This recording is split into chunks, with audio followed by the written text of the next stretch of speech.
Welcome back to Ion Radio. I'm John, And I'm Ken.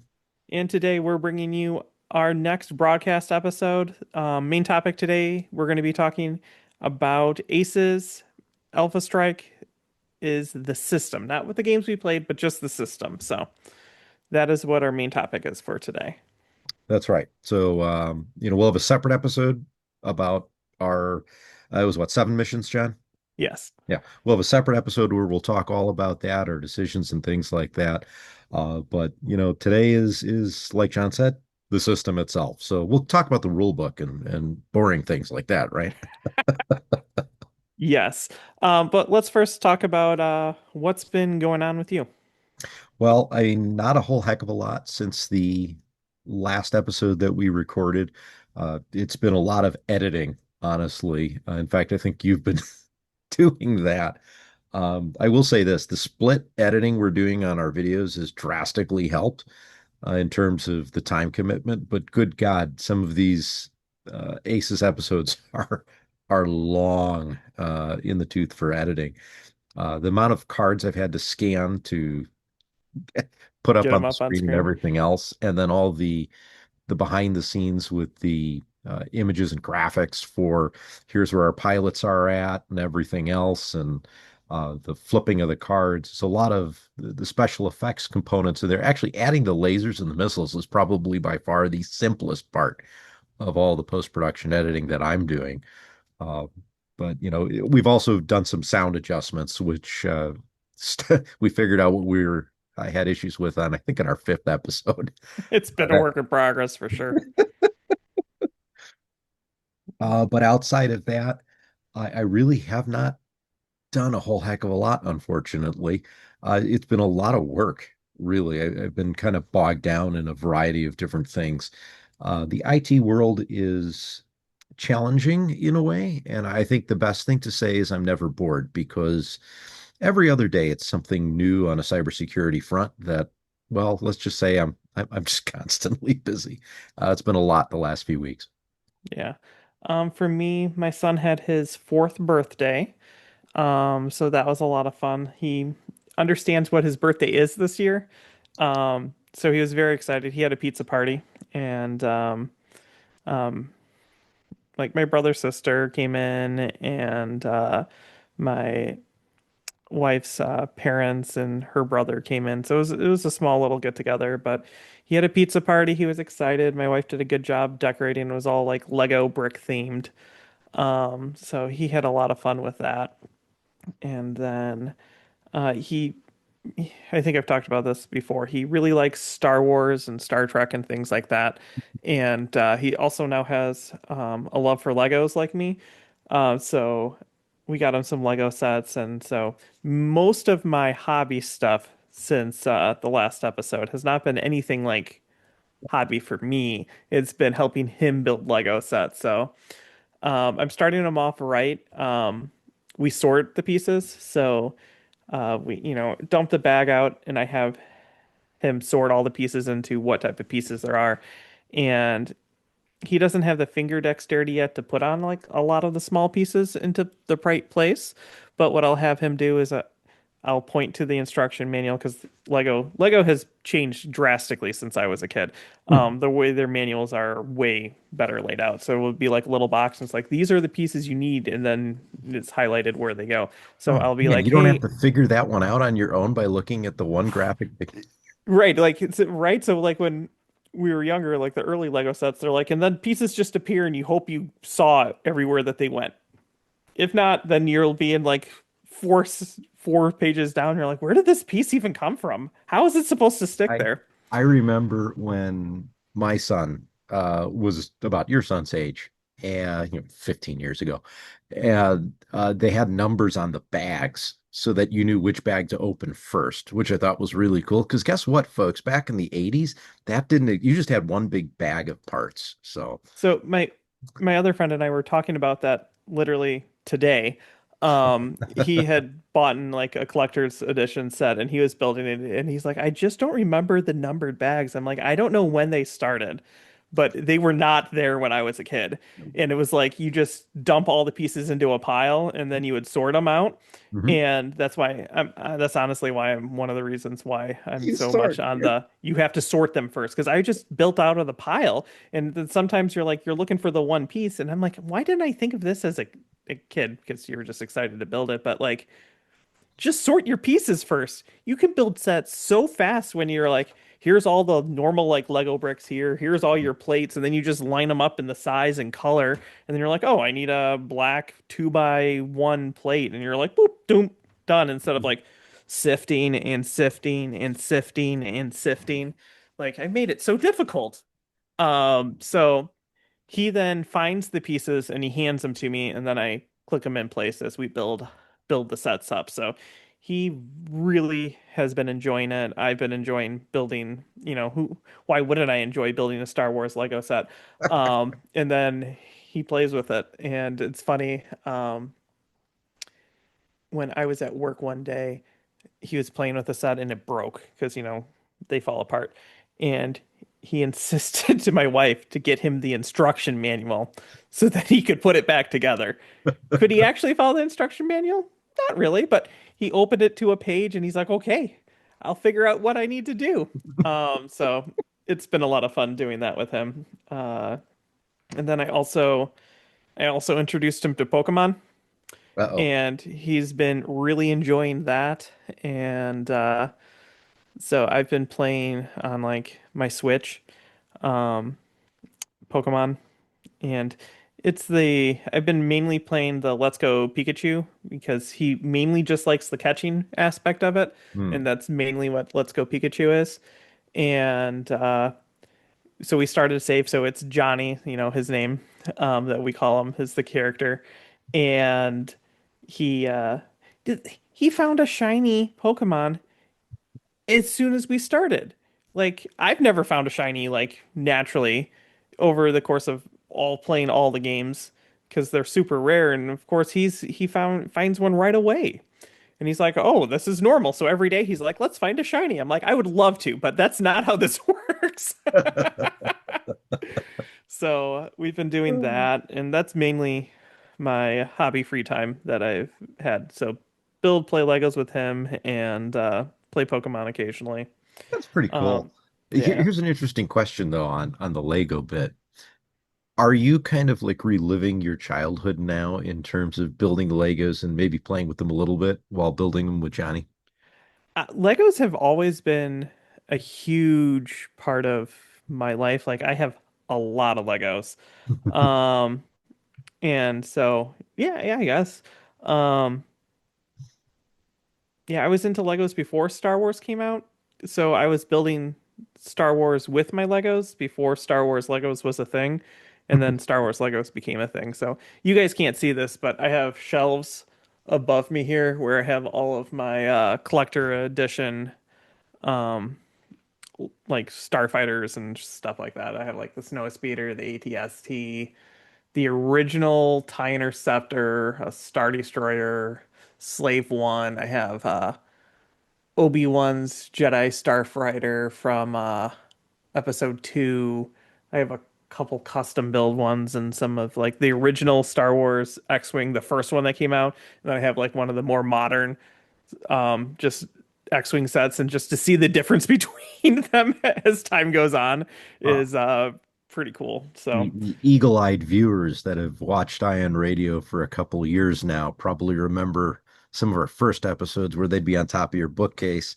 And yes. then when we first moved, you first moved, we had them in the background whenever we were doing our in-person intros. And I Yeah. think that's so.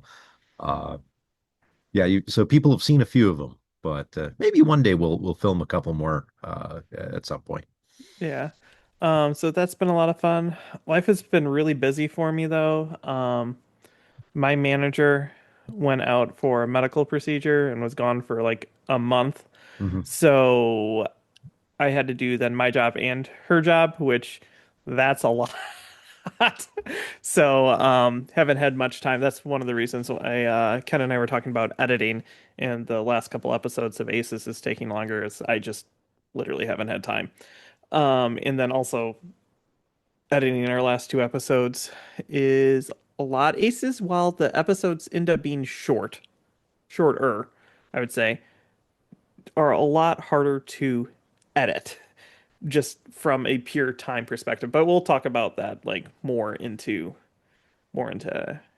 Aces, I think. So, yeah, that's about what I've done. Yeah, we've been having some crazy weather. What there was like a category 5 tornado that was a little bit south of us Yeah, last week with did you get, well, we're not that far apart. I don't recall but our any hail. weather Did you patterns get are any? different, which is weird. Yeah, Um, for the whole, what, we're 6 miles apart, give or take. Did yeah. you get any hail? I did not get any hail, You thankfully, didn't but either. like areas above us and areas below Right. us both got the hail that was like softball size. It's Right. Yeah. insane. Um, and then it was like 70 degrees, and then it suddenly dropped into the 20s. And today, for like an hour, there was enough snow to cover the grass. Mhm. Yeah, it's great. It's just amazing. Welcome to Um, Chicago. If you don't like the weather, wait 5 minutes. True. And then like the wind's been just so crazy too. It's Hmm. blown down multiple basketball hoops in like my neighborhood area. Um, the trees have been fine so far, but it's just the wind's been crazy. Yeah, we had I think it was 25 miles sustained for a while out here, with a couple gusts higher than that. But Yeah. it was, it's been like like you said, it's been nuts. We had rain that went insane, 2 inches in like an hour, that just dropped on us, which I'm surprised I did not get any water in the basement at all because of that. I got water in my basement because my water heater blew out. You and Uh, water in your basement. It's just I, such so you know, terrible. I can't win. I really can't. Because I had water in the basement in the my old apartment, or the condo that my wife and I had. We had water in the basement of our last house. I have water in the basement here. And it seems like every time I think I solve the my water problem, I get a new one. Um, and just, yeah, I just can't win with water. No, But I have a new water. water heater. Do you know? Okay, so this is weird. Water heaters only have a 6-year warranty on them now. They used to have 10. And I guess it's because they have a different construction, in terms of how they make the insides out of. They're made out of steel instead of copper, and there's like this glass sleeve inside. Anyways, so my water heater decided to go out 3 months after the warranty expired. And what's even funnier, Oh, that's not a long water heater then. no, but now that I see how hot the water actually is getting with a brand new water heater, I think there was an issue with the old one. So, who knows? So, time will tell. I mean, let's see if we're still talking about water heaters in 6 years, and I'll let you know the situation. Oh man. At my last place, my water heater went out too. That was not fun. Um, I'm knocking on wood that the one that we have keeps kicking for a while. So, oof, don't want to think about that. Well, what do you have, a 50 gallon water heater? No, 75. Mm, They're Yeah, save up, folks. Save your cash for a rainy day. jeez. Oh man. Anyway, enough about weather and water heaters. Yeah. We could probably do a whole separate podcast solely on home improvement stuff, but uh Everything in my house has been replaced except the water heater, basically. knocking So, on wood for you, Chuck. oh, yeah. I was looking at my driveway after the winter. Ugh. I don't want to put in a new driveway. But man, I'm gonna have to like Google. Our driveway is just not in good shape, so there's like a hole, and the hole looks like it's even deeper now. Mm, Just after all the salt and the cold, and I'm like, I don't know how to patch a concrete driveway or if that's even something I really want to attempt to do, but I might have to attempt to do it. So, I know ugh. a guy. We'll talk. Oh, okay, cool. Um, and so big project that we're going to be doing next week, I think. We're going to get a dumpster. Um, Oh, that's fun. yeah, I don't know if I've actually told you this or not. So this might be No. the first time you're hearing this. Yeah. Always fun when it's recorded. So um my our two front bedrooms in our house are just crazy cold during the winter, and like we'll set our temperature in the house to 70, and on like the really really cold days Johnny's room is like 50, almost dipping into the 40s, and we're like, what else can we do? Like we have like heavy drapes on the windows. Like we keep his stuff, he has like lots of blankets because it dips so much, but it's over the garage. So the garage is like half of his bedroom floor, and then the garage goes out in front of it, so it's like a roof in front of his windows, so it's an exposed wall. So we're like, we have to see what's up there. So we finally like popped up because we have a little like attic type space in the garage, and we popped up there and it's full of stuff.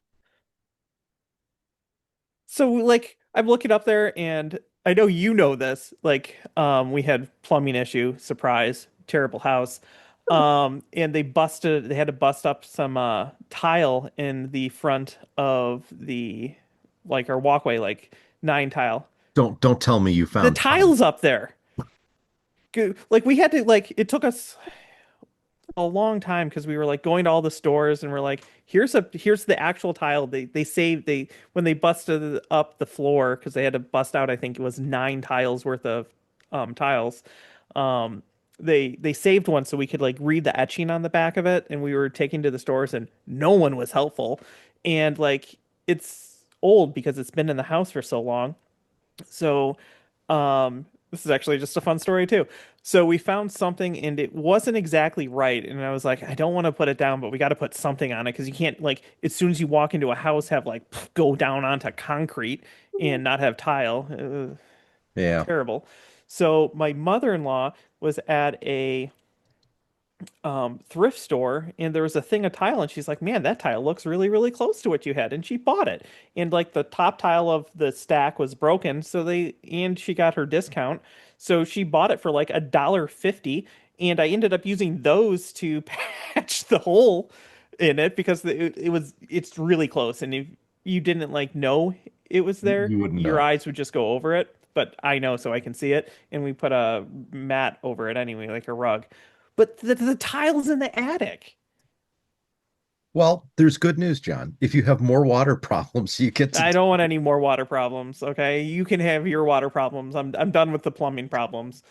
But yeah, so like that's up there. There's a whole bunch of boxes and stuff. So we're like, that's too much for us to like just try to street in one day. hmm So we're like, we're gonna get a dumpster for that. We have some trees that we want to cut down on the side of the house, so we're going to use it for that. And then we have like a whole bunch of just junk along the fence line in the back, so we're Yeah. going to get rid of that. And then we were at IKEA the other day, and they have like a great sale on mattresses, and we're like, it's been over 10 plus years since we got a new mattress. We'll throw the mattress in the dumpster too. So we have like a really exciting week with the dumpster of just filling it with random stuff throughout. Oh, this is what I have to look forward to. This is what it means to be an adult. It's fun. So guess how much editing that's going to get done? None. Oh, yeah. Um, We're so just gonna put a camera out one of your windows and it'll be like one shot an hour and that'll be a video. It's John filling up the dumpster. oh man, so that's going to be exhausting, but it'll be good to get rid of that. Like it's just full of stuff. hmm And I don't even know how much is really in there because I wasn't gonna like fully climb into it. But like I have to also then figure out how to get it down because it's like a small like it would be about the space between like joist rafter. So it's only like an 18-inch hole. So Yeah, that's not very we're big. gonna have to like get down. It's like an awkward height because it's like full garage height up. So like to go up and down a ladder and like it's gonna be fun. It's gonna be a blast. That's This sounds like you and I need to make a trip to Home Depot or Menards and fashion like a ramp or a slide, and you just let stuff go straight into the dumpster. well, I was thinking about like a pulley system and like just put it right into the rafters so I Mm. can pulley things up and down, but I have a couple more days to figure that out. Well, that's the fun of owning houses. Water heaters and random things that this is even from the person that we bought the house from. I honestly think it was the person before this person that we bought the house from stuff. So the person that you bought the house from might not even have known that that was there. Correct. Ah, But now it's my problem. So it's always well, fun. Or yeah. I could just leave it there. I was But just going to say, if you leave it there long enough, it could be the next person's. no, I need to put some sort of insulation on that wall in that attic area so that the rooms just don't get so cold. Yeah, it's the little things like that that you just have to kind of take care of. I mean, that's the problem with, But older houses too. technically, it's a little project, but it can't be a little project because there's no such thing as a little project. Because as soon as you start a little project, something bad is going to happen that it suddenly becomes a big project. We have a really weird 3 foot angled wall in a corner in our master bedroom. And we don't know why it's just not a 90-degree angle. It just like cuts out like right here, right? Something like that at this weird angle. You shouldn't look. I don't want to look because I know the moment I look, one of two things is going to happen. Either that was done purely for aesthetic reasons, which I doubt, or there's like some kind of mechanical thing there that I cannot figure out what it is because there's nothing behind it because we know what's on the other side of the wall. So I don't know what it would be, which means, like I said, it's either there's something that I just don't want to know what's in there, dead bodies or something. I don't know. I just don't want to know. But it does not match what's above it, so it's just like something. Yeah, What really that's better stinks. just not to look at. No, it is. But what really stinks, John, is if I had like I need like 6 more inches along that wall to fit the bookcases that we want. And if I could just make that into that perfect little, flat wall for that extra 6 inches, then I get the bookcases we want. So it's like one of those mm, longer term project. Because yeah, you're right. As soon as I That's tear gonna, that as down, soon as you open that up, that's gonna be a can of worms that you do not want to deal with. yeah, I'll be tearing down siding or something like that. But Yeah, yeah. Uh, or maybe there's, millions of dollars in cash from, that's not happening either. no, because I'd be Um, lucky. yeah. Uh, Okay, so well, but thank you for listening to Ion Radio. This is our home improvement episode.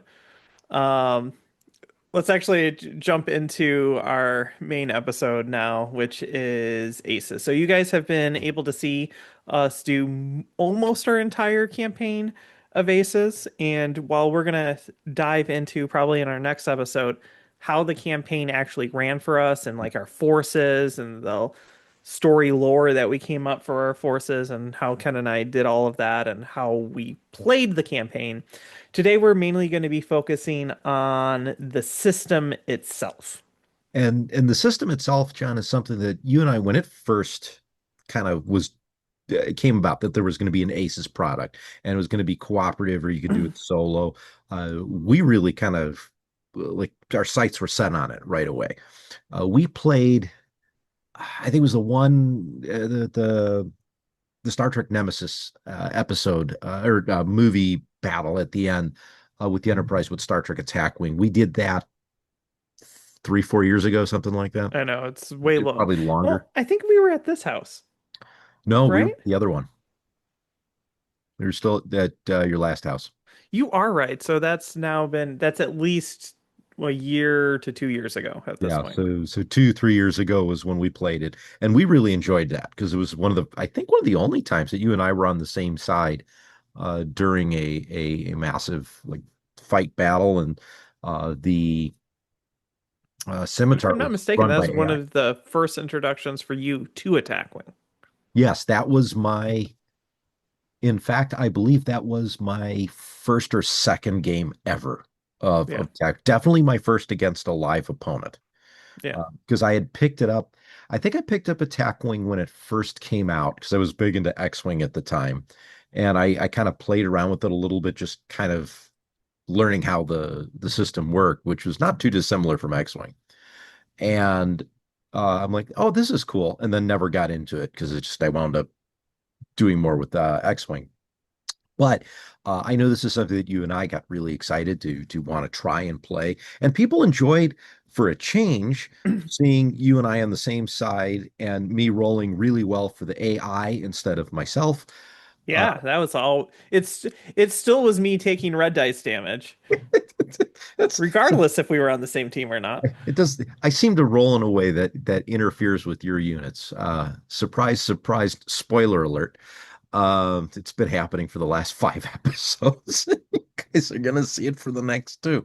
Um, but regardless, the opportunities that we've had and some of the table talk that's come across over the entire realm of our ACES campaign, I think's really kind of shown people a little bit more on how you and I work together when we think about this is the way we think we want to try and do things. So I'm really excited to talk about the campaign, but I'm also equally excited to talk about the system itself because this, I think, it really kind of hit everything we figured it would be. And I think it came up with a lot of good surprises for us.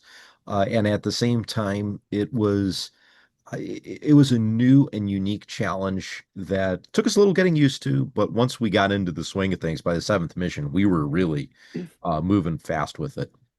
Yeah.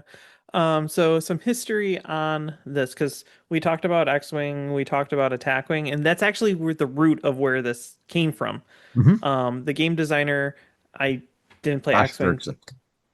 Oh, He, you're talking about, well, that is the game designer. oh, yeah. Also terrible with names. So yes, Josh. He designed a like thing for X-Wing. It was Yes. Heroes of the Artillery Cluster. That's it. Hmm. And it was a way to make your ships feel like heroes fighting TIE fighters. Hmm. And people really enjoyed that. And then they adapted that system to Star Trek Alliance, which we've had on the channel too. Hmm. Um, and that is the attack wing version of that playing through basically the Dominion War. Hmm. And we both actually really like that system. And then this system is another evolution on that. We call it AI. It's not really an AI, but it's like a command function for the system into Alpha Strike. And Alpha Strike is way easier to do than BattleTech because it's arbitrary. So like you can choose where to move instead of having to count hexes, which frees up the movement a lot. I've heard rumors that they're going to be trying to adapt it to BattleTech, and I'm excited for that too.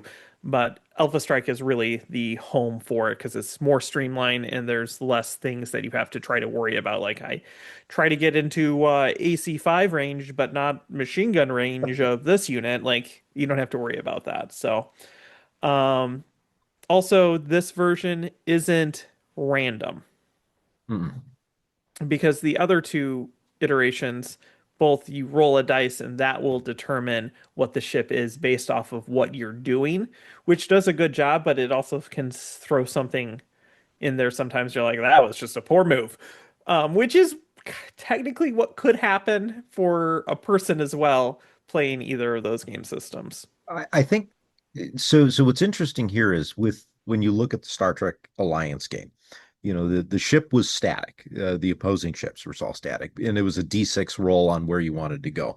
In this case, the movement is always going to be the same. The randomization comes into the play of having six different cards. So there is an element of randomness, but it's random, let's call it controlled randomness based Oh, on the type of unit that you have.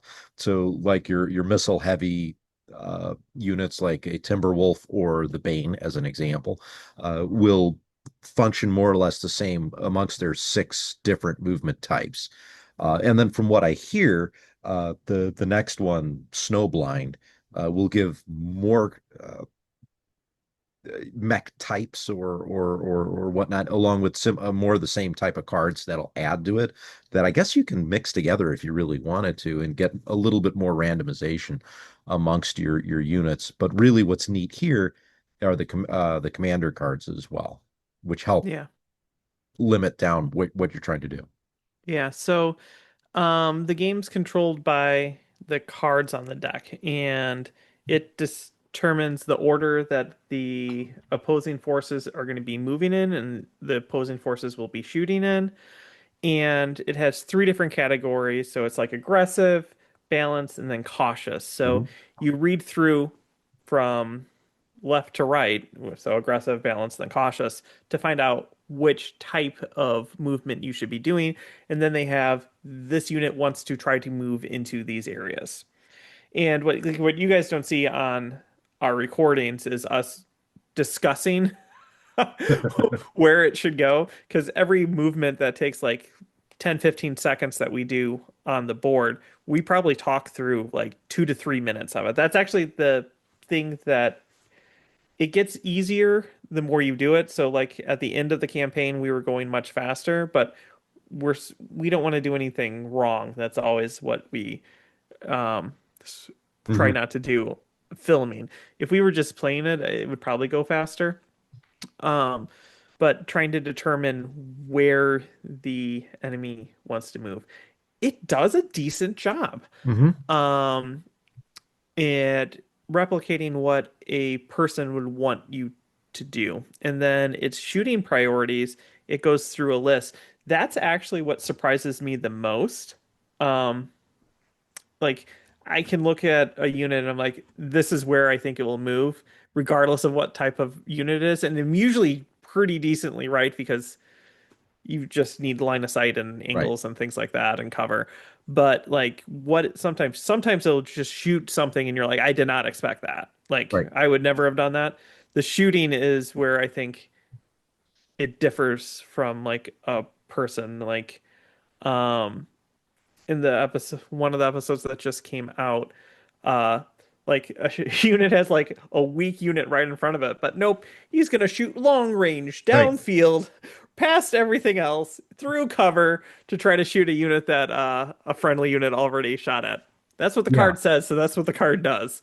It, Um, it was a little weird. That's right. That's where take a shot. It didn't shoot the Timberwolf or yeah, something it shot like at the that? Timberwolf. Instead Yeah, of the spider, which is right next to it. yeah, And it would have been, I think, actually an easier shot for it yeah. also. But we're like, okay, if that's what it says, let's do that. Um, so yeah, I agree. That was a couple of spots where it was a little, why would we do that? That doesn't make sense. But to be fair, there were times where it was hitting, well, that Timberwolf. If you haven't seen it, go see that episode now. But it bought it. I mean, focus fired, not what we Yeah. were expecting at all. So, um, I think to some extent the AI kind of knew what it was doing, even though we didn't. So there was still an element of surprise. Like you said, the movement, there's a couple spots that you would expect the mech to move to. And in a lot of cases, it really did. Every once in a while, it would do something where you go, Huh. well, I wouldn't have done that. And wasn't there one time, I think it was like the second or third episode mission that we did, and a mech moved somewhere and we went, well, that's weird. I wouldn't have done that. And then as the movement phase concluded, we went, oh, actually, that seems like a better move. So every once in a while, it would do something like that. The our beta test of it, it did that a lot. And it's like this unit stands still, which they pretty much gotten rid of stand still Yeah. for the AI as a whole.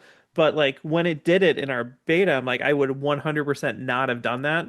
But we actually couldn't benefit from it. Like we couldn't get shots that were decent on it. Right. And then it gave it a negative modifier for shooting. Then it like was able to hit our own units. And I'm like, that's really interesting because I would never have done that. Right. But it worked. It benefited the mech. So the thing that I think took us a while to grasp, and this is about the campaign as a whole, because the campaign is a linear story that you have branching options for as a player when you beat the campaign. Hmm. And you have to think about this campaign. as it's a video game story, so it always assumes that you're winning, Right. which is what it does. So like at the end of this, would you like to go left or right? Right. At the end of this one, would you like to go left or right? Left. At the end of this one, you don't have a choice. You're going to play this mission. Do you want to go left or right afterwards? Right? Okay. Left or right? Right. Done. So it takes you from point A to point B and then allows you to finish at C. Um, and it's not designed to have you lost, so you go to this route. I know you've talked about it, and that's something you want, and I'm like, but those missions will rarely be done. So, like, from a design space, it's better to do it this way. Mhm. But at the same time, that also means that the AI has to be good enough to fight you, but not actually good enough to smoke you every single time. Right. And And this is something we talked about while we were filming. And I think we'll talk more about this in our next thing when we go about the campaign. But I will say this about the campaign in general. I almost felt that the first episode was a little harder for us to do because it's a matter of figuring things out. The second and third one, and even that middle episode, the fourth one, were a lot easier. And then it really ramped up on the second half of the campaign. So yes, I agree. And it's interesting where my desire to find that losing path kind of went away after the fifth episode because I'm like, oh, wait a minute. Now it's getting hard. And we'll get back to my losing thing later, maybe. I'll write a yeah. note. Well, we're talking about the system, not what we necessarily did in the campaign, so you could just Yeah. talk about it now. Well, okay, so one of the things that I think would be interesting, and this is goes back to, so you mentioned video games, right? You're right. You have a lot of paths, and you've got 5 or 6 different storylines that you could potentially go in. And one of the missions in your, actually, I think it was the one that everyone has to play, the Sortie 10, where you face off against Conrad Sender. And depending on how you beat him, you are forced down a particular story path. So there's 3 or 4 different options, and then depending on the keywords you get at the end, tells you how you did your victory. I think what in my mind would be interesting is if you look at like the Wing Commander game series, specifically 1, 2, and 3, because I don't remember if 4 had this path, but if you did well in a system, you went to the okay, I'm doing well path of the story.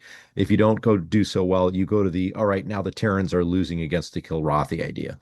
And I think it would be interesting to have a path in this where you can go through a story where the Jade Falcon are actually beating you up. You can still recover from it, except that if you get to like the sixth mission and you haven't won a single match, that's where it's like, okay, yeah, you're getting kicked off planet.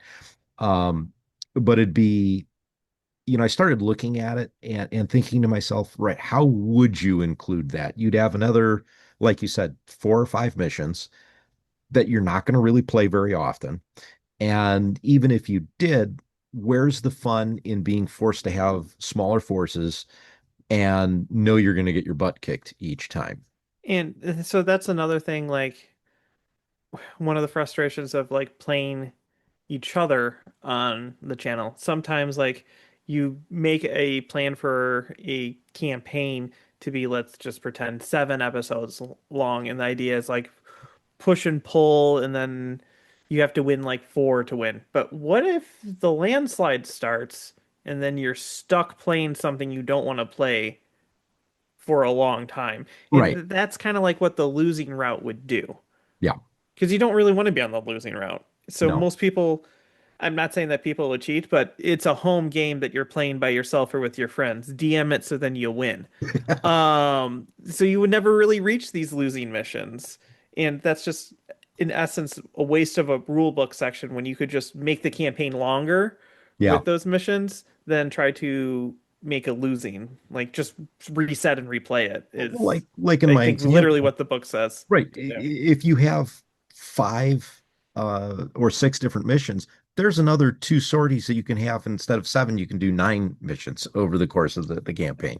Yeah. Um, And so yeah, I agree with you in that respect. I think you know what it is I think it's just because it started at this low level and it's like, I feel like the stakes need to be higher and then it just did a Zelda 2 and jumped really hard in for a mission.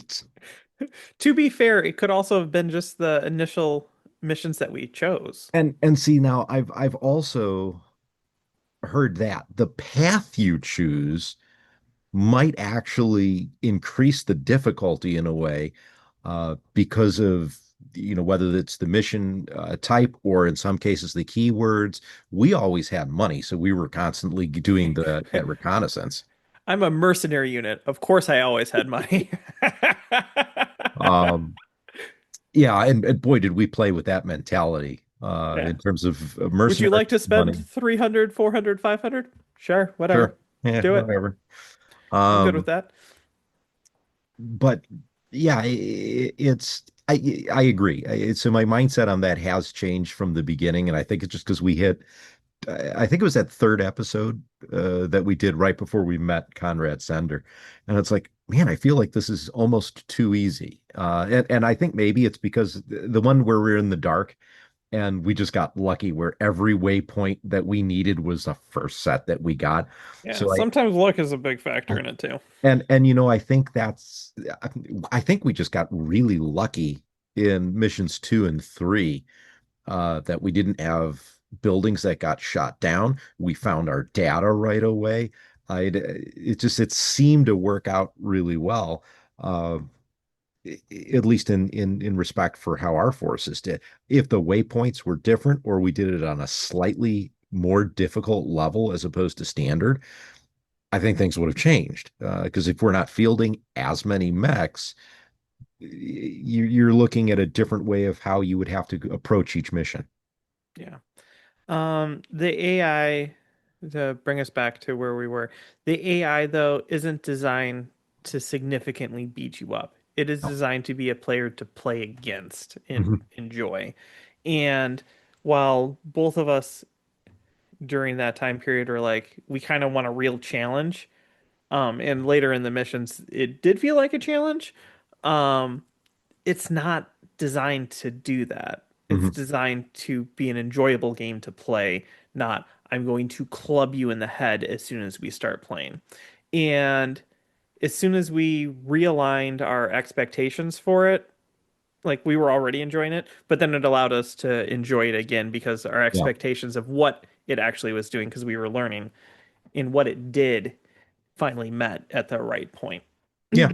And then we kind of looked at it, like you said, through a different lens. And I think when we start looking at it from the perspective of this is just a fun battle mechanism with which to play, and we're just going to have fun doing it and go through it and see what happens and tell our story, which throughout the campaign, there were probably 5 or 6 times where the story wrote itself just based on where we positioned a unit or what waypoint marker that we flipped. The waypoint markers and how they interacted with the turn track. Actually, that's an interesting thing that I think we should talk about with the campaign system because it's more than just the mechs moving around. It's here's your little points on the board that are of interest. And sometimes you have points that are on your turn track that on turn 2, X happens. And sometimes it's enemy mechs. Sometimes it's I kind of was playing a separate game on the side at home, and there's one where uh if you're close to you're like in a spot where there's heat vents going off of the sides of the mountains or something like that. And you'd be like, okay, turn 2, you flip it. And it's a randomized list of 3 or 4 different options. And the first one that hit, okay, anything within 2 inches of one of the plateau things immediately takes 1 damage or gains 1 heat. I'm like, well, that's Mm. not right. Which again goes back to your point earlier, where I think the path we chose just happened to be simple. Whereas if we would have picked one of these other missions or gone a slightly different route, oh, that's not good. Or there was the episode where we were uncovering a waypoint and we got shot at and we took a little bit of damage. I mean, Yeah. it's little things like that that keep the game interesting. And here's your seven waypoints that are out on the board. You know, three of them are good. You don't know what the other four are. They could, but you have to search them until you find the three good ones that you need to get to accomplish the mission. And I thought that was an interesting way of doing it. I had some fun kind of with the randomized aspect of it. What did you think of them? The waypoints I thought were good because, like you said, they weren't necessarily just always points on the map that you had to get to. Hmm. And some of them were very dynamic of they would change what they were doing or where they were going. Or sometimes they were on units, sometimes they were on the track. And it was just a good way to push a story forward with like naturally have it Hmm. unfold. And and it's silly as it is because you could just have a book that says when you reach turn to read this. But when you flip something and then have to reference it, you don't know what it is. So you can't really prepare for it. So I liked the surprise aspect of that. And like, we always joked it's like you make your own adventure because that's literally what it is. Hmm. I thought that whole process was really, really good. Um, I also liked so in the rules it's like basically do what the cards say Hmm. and it's not that you're not thinking outside the box, but you don't do anything else. So like in the missions that like we're protecting a town, sometimes we didn't trigger a point that the Jade Falcons actually were attacking the town. Like they were moving on to the table, but because in the tracking order it says objectives, the objective is actually a token that gets put out onto the table as an objective, which wasn't there. Right. So, looking at like Reddit and things like that, some people are like, "Oh, they blasted all the buildings turn one." Well, technically, no. Right. And if you look through the waypoints will switch like what their targeting priority is for the enemy player. Um, and then they go like all guns blazing into buildings. And like we technically at one point didn't hit that, and if we would have, it would have been terrible.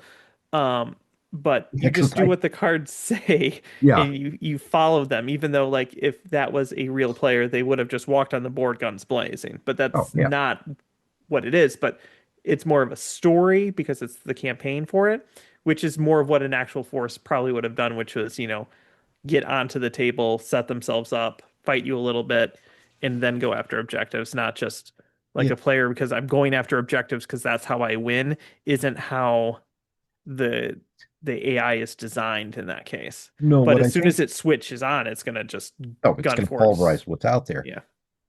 What I think it really did, John, was it tried to okay, I just had a funny thought. What it did is it encapsulated like a BattleTech 7 episode miniseries. This is what, and this is the funny thought that came to mind. This is what the Somerset Strikers book missions should have. Yeah. Uh, If you want to make an Aces Somerset Strikers box set, I would probably buy it and try that. But man, we've talked about that before. yeah, That book is rough. it was a little too accurate to the television series.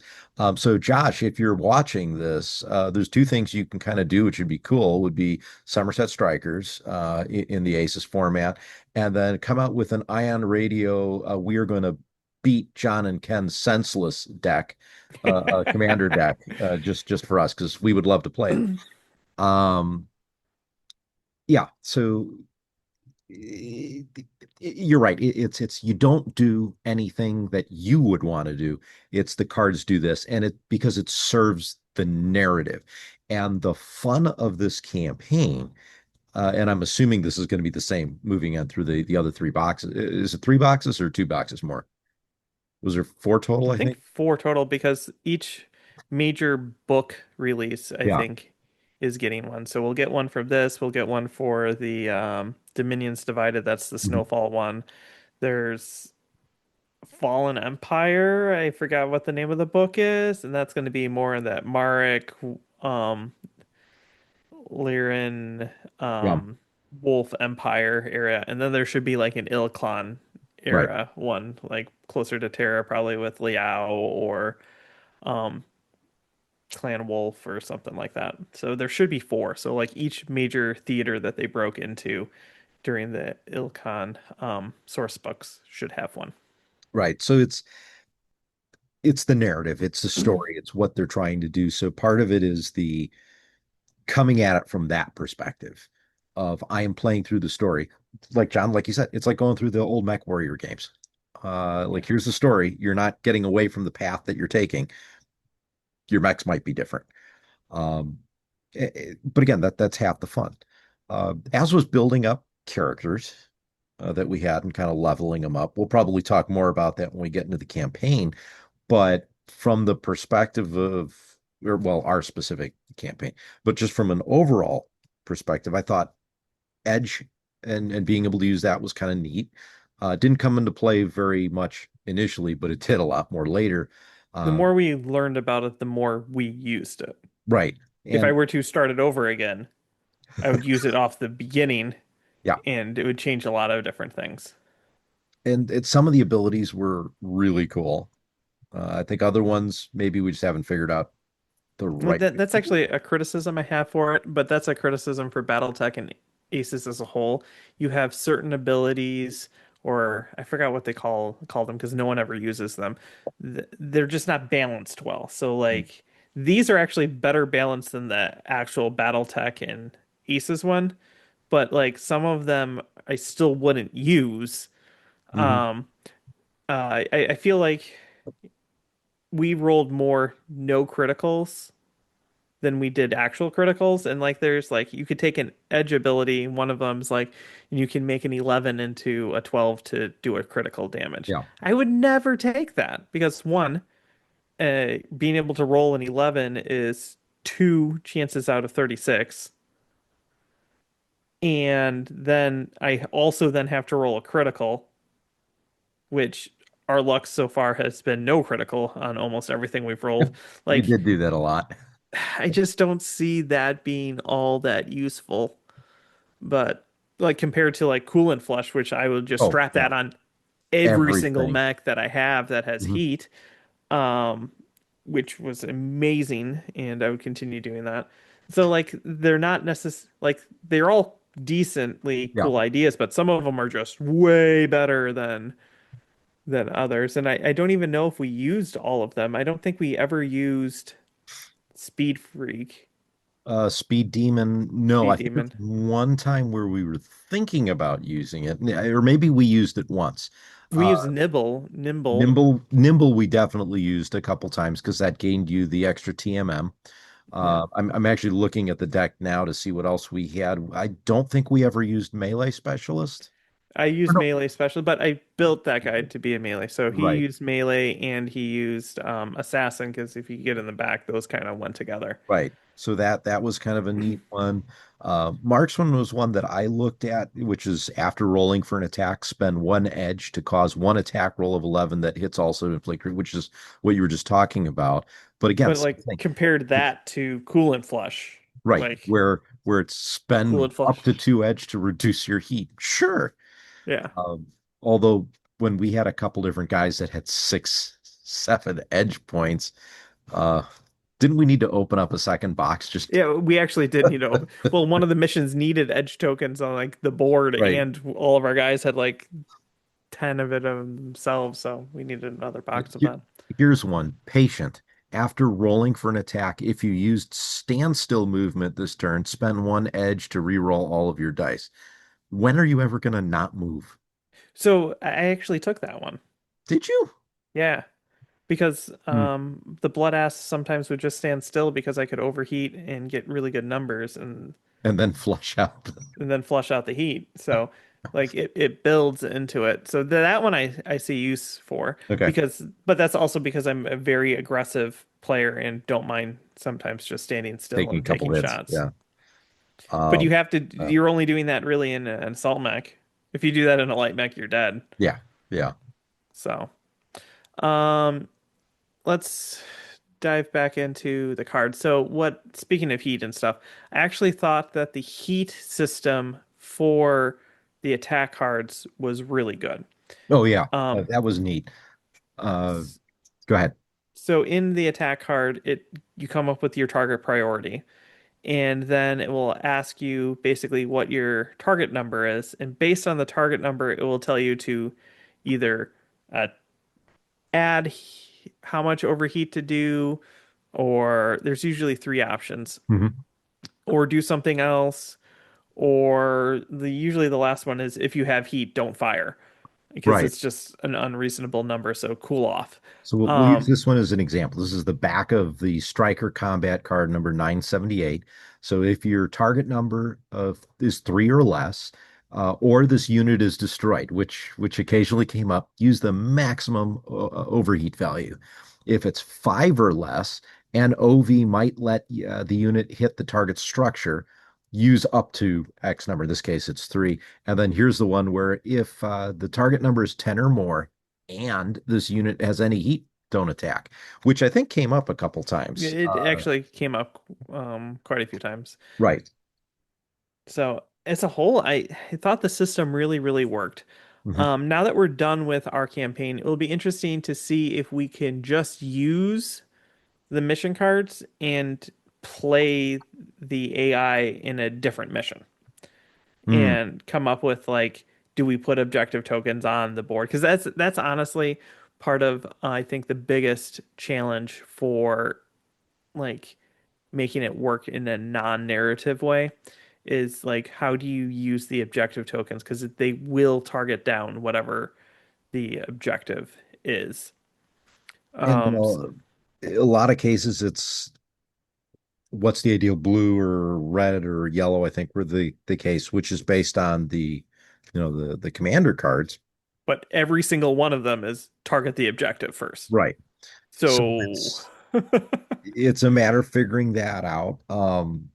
And understanding what the objective is in each scenario that you build up, I think is going to be kind of the key. Um, it would be interesting to try this in a separate Alpha Strike mission. So maybe the Ion Raiders will do some more things in the hinterlands, uh, depending on when Snowblind takes place. yeah, So maybe we'll throw another custom built mission or two, which I think would be kind of fun. yeah. So overall, though, I really, really liked it. We had to adjust our expectations slightly, for what we wanted. We wanted like a competitive player to be playing against us, and that's not what it is. And then once we understood that and understood what it was meant to do, it helped us enjoy it more. But like my expectations of what this box was going to be for us was high, Mhm. and afterwards, my enjoyment of it and how I felt like it actually delivered on it it matched it, and I can't say that about a lot of products. Like No. that's how good of a game system this ended up being. There was clearly Josh Dirksen did a lot of work really understanding a couple things. He understood the concepts of how the mechs need to move to be able to be successful. And it's not just the mechs, it's the vehicles too. Because he had that in there. And then on the back of the commander cards, we also have rules for emplacements, artillery, which are used in a couple different missions, and then battlefield support cards. So which that's something that outside of I think one or two times we didn't get to use, but if we were to play with some of these cards in a off campaign match, maybe we have some airstrikes or something that comes up or a tank that we're not expecting. So that's kind of a neat component part to this, which was unexpected, but really kind of cool. I would say I'm with you in that respect. I was expecting to get this, and that it delivered. How the mechs moved, some surprises in terms of how it fired or how they fired in combat went on.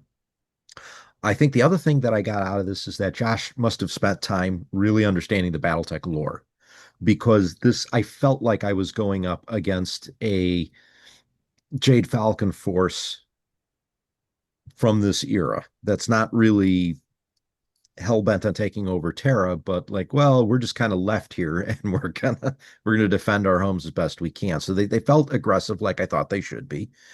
And it fit the model. The narrative worked in the BattleTech universe, at least in my head canon. Yeah, same. So I think the big question would be based on how well, we've played BattleTech forever. Uh, because one other thing the campaign does is have some difficulty adjustments, and we played on the standard base line, which is 100% money, 100% forces. Would we want to, if we were going to do this campaign again, adjust that to make it a little bit more difficult for ourselves? Um, could we? Here, I'll phrase it like this. If we were to record it on the channel, I would leave it where it is Mm-hmm. because then there's enough going on of us fighting recording that it's difficult enough already. If you and I were just going to like hang out on a Saturday, not doing any recording and doing it again, I would say we would crank the difficulty way up. So But now, that is because we wouldn't have to be worried about concentrating on recording. so from the person that's buying this box, because this is where I'm going. If you're looking at the Scouring Sands box and you are, if you're clearly this is your introduction to BattleTech, play at the standard mode, or maybe even drop down to rookie, depending on where you feel with playing miniature games. But if you're going out and winning Alpha Strike tournaments, crank up the difficulty. It really jump up to that elite or legendary standard. It will get a lot more difficult. Um, but I mean, I think just even the first notch, which is minus 10%, might be just enough where we'd be fielding one less mech. Now, in a lot of cases, would that have mattered? Probably not, but it would have had an impact on what happened. Uh, Yeah. and then there's also this force modifier for when you bring a force in, and how many points it has in your pilots and whatnot. So, which we'll talk about that when we actually talk about the campaign that we presented. Um, yeah, I think that's pretty much the bulk of what we need to talk about in the campaign, other than the quality of the books This was was the best incredible. written rule book in the or in the In BattleTech BattleTech, in period. BattleTech period. It was very well written. There was I think we talked about this in the last time when we did the hinterlands and how we looked through all the hinterlands things and even we've gone back because people are like you should check out the FAQ and we Right. have. It still leaves a lot of questions to be asked. Like if deployment can be described with different words in every single objective or like mission and it's all meant to be the same, but why? Yeah. Why not standardize it?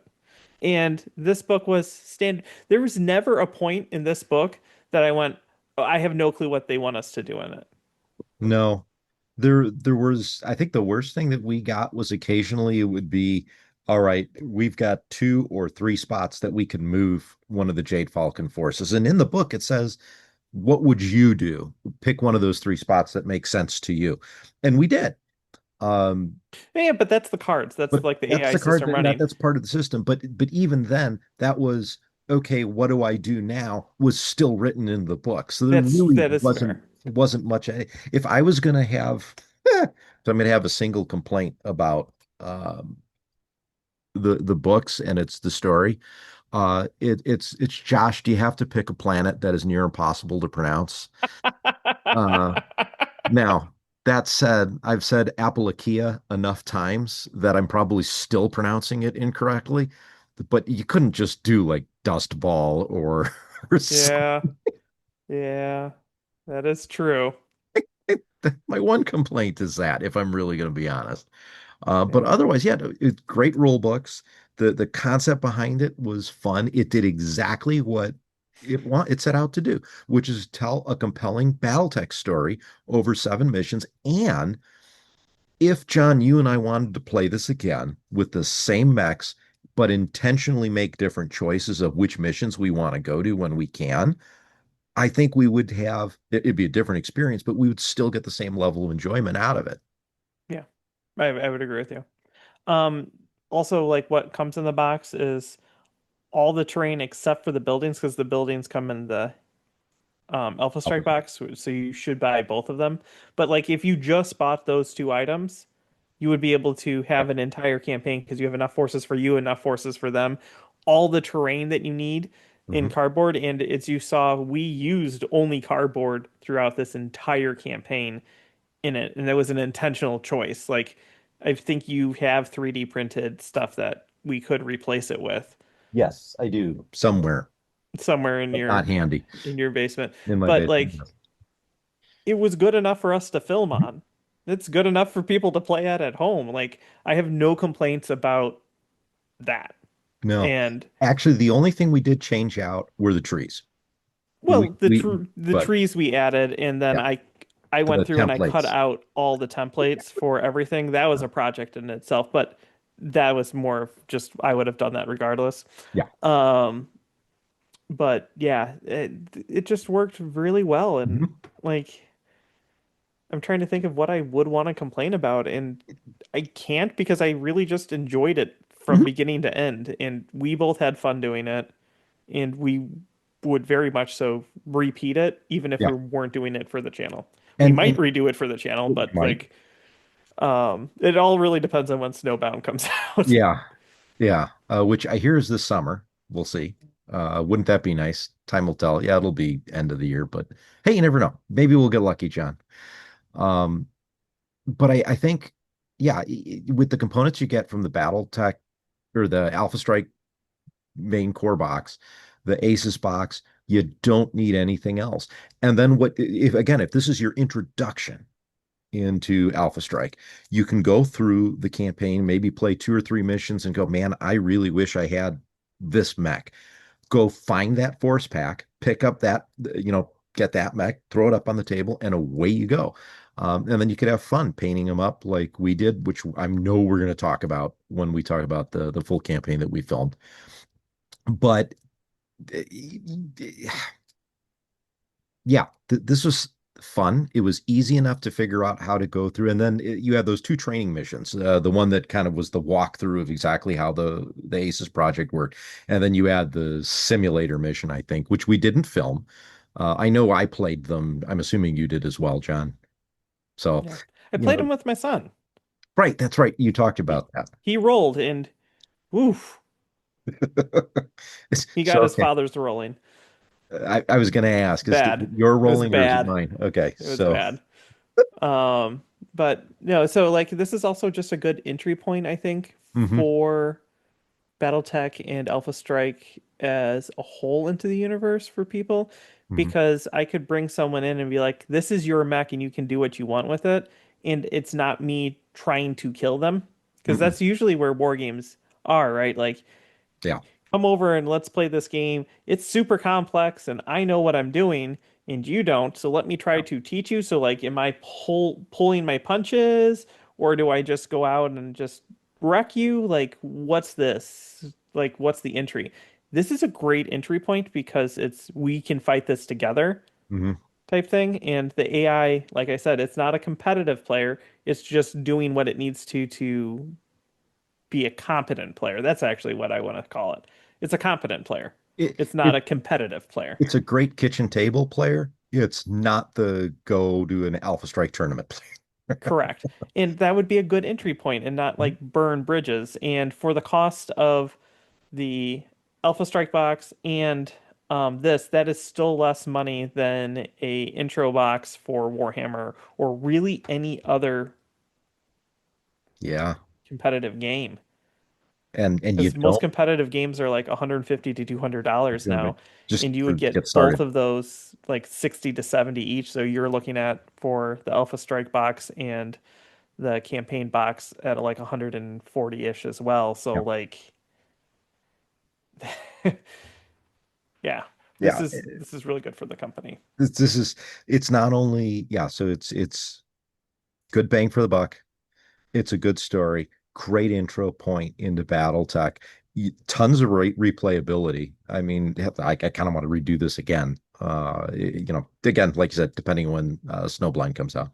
Um, and we can use it outside of this campaign also, which I know we are probably going to do, but time will tell on that one. So we'll see. Again, it depends on when things come out. But speaking of things that we're going to do, I don't think there's really much more else for us to talk here about the ACES. I'm really holding back There's I a know, number of times where I've wanted to start talking about what we did in our campaign, and I'm like, but no, that's going to be an yeah, entire another episode because we could do yeah, that for over an hour. right, yeah. So you'll guys will get that. So we were right when we were talking about this last month. This is going to be 2 episodes for just Aces. Um, so coming up, what we're filming next. So we finished Aces. We already said that. We are just on the cusp of being getting ready to film Madness 2026. So that'll come out right after the seventh episode of Aces is released. And then what do we think we're going to do after that? Did we decide that yet? We haven't really fully decided. We have multiple plans. We may jump back into Hinterlands Mhm. and follow either my group or your group or both the groups, depending on how many mission tracks it tracks out to. We're also really enjoying playing on the same side, so we may just grab the Alliance box and see how fast we can play through all of the Alliance missions together. And we are still in the plans of doing more of Into the Unknown. Mhm. So like we need to figure it out and we need to get fine. Both of our lives are busy right now, so for sure we're getting Madness done, and that's going to take us quite a while to do. And Yeah. during that time period, we're going to think about what we're doing next. So we have ideas, and those are like the rough. One of those things, or multiple of those things, are going to be what we're going to jump into next. Yeah. So it's exciting. We still have a lot coming out here on the channel. Uh, to hopefully you guys will stick around and see what new and exciting things we have. I think when we do our next broadcast in a monthish or so, and we spend an hour and a half talking about how our forces did. Everything from Redline and Gravehammer and Freddy and Barfly as our main mech warriors. We'll probably be able to give you more detailed information on what we actually decided. Because I'm going to guess at that point we have a better idea, or We'll at know. least narrowed it down to two things. So that should be fun. Um, Beyond that, though, John, I think that kind of covers what we want to do for today. Yeah. Um, Coming up events, you are going to Adepticon, right? So I am planning on going to Adepticon. I will not be there the entire time. I'm expecting to kind of go up. My current plan is to probably be up there for a day to do, walk through the vendor hall, say hi to a bunch of people and whatnot. I might go up a second time, stay overnight in Milwaukee, and then come back. So I just haven't figured out what days I'm going to do that with yet. The reality of the situation is, unfortunately, someone decided to schedule meetings that week and completely blanked on it being Adepticon. So kind of difficult to say, hey, I have a convention I completely forgot about that I want to go to, so I have to reschedule all my meetings. So that's 100% on me. But um, to be fair, it's necessary because it's work, and as much fun as it is to do Ion Radio as a full-time job, I'm not doing that, and neither's John. So because if we were, we'd have a lot more content out all the time. But Yeah. Yeah, no, I won't be attending this year. Life's just too busy right now. So if you guys do go, Ken will say hi for me I, and I you can will I meet will up with say him. hi. I will post in our Discord what days that I will probably be out there. And then when I know for sure, I'll be more specific about that. I am, for those wondering, I am looking at going to Origins again this year. So that's in Columbus in June-ish, I think. So we'll talk about more about that as we get close to that. But that's looking like it's going to be very likely that I'll be out there. That's usually when I talk to the guys at WizKids, we get more about Into the Unknown as well. So, hey, maybe if that's just by random chance where the next Aces box comes out, I can grab a copy. But uh, we'll see. But yeah, that I think is about the only big things going on in the near future in terms of where we'll be. Cool. Okay, well, thank you guys very much for sticking with us and listening to us ramble about aces tonight. Until next time, I'm John, And I'm Ken. and you've been watching Ion Radio.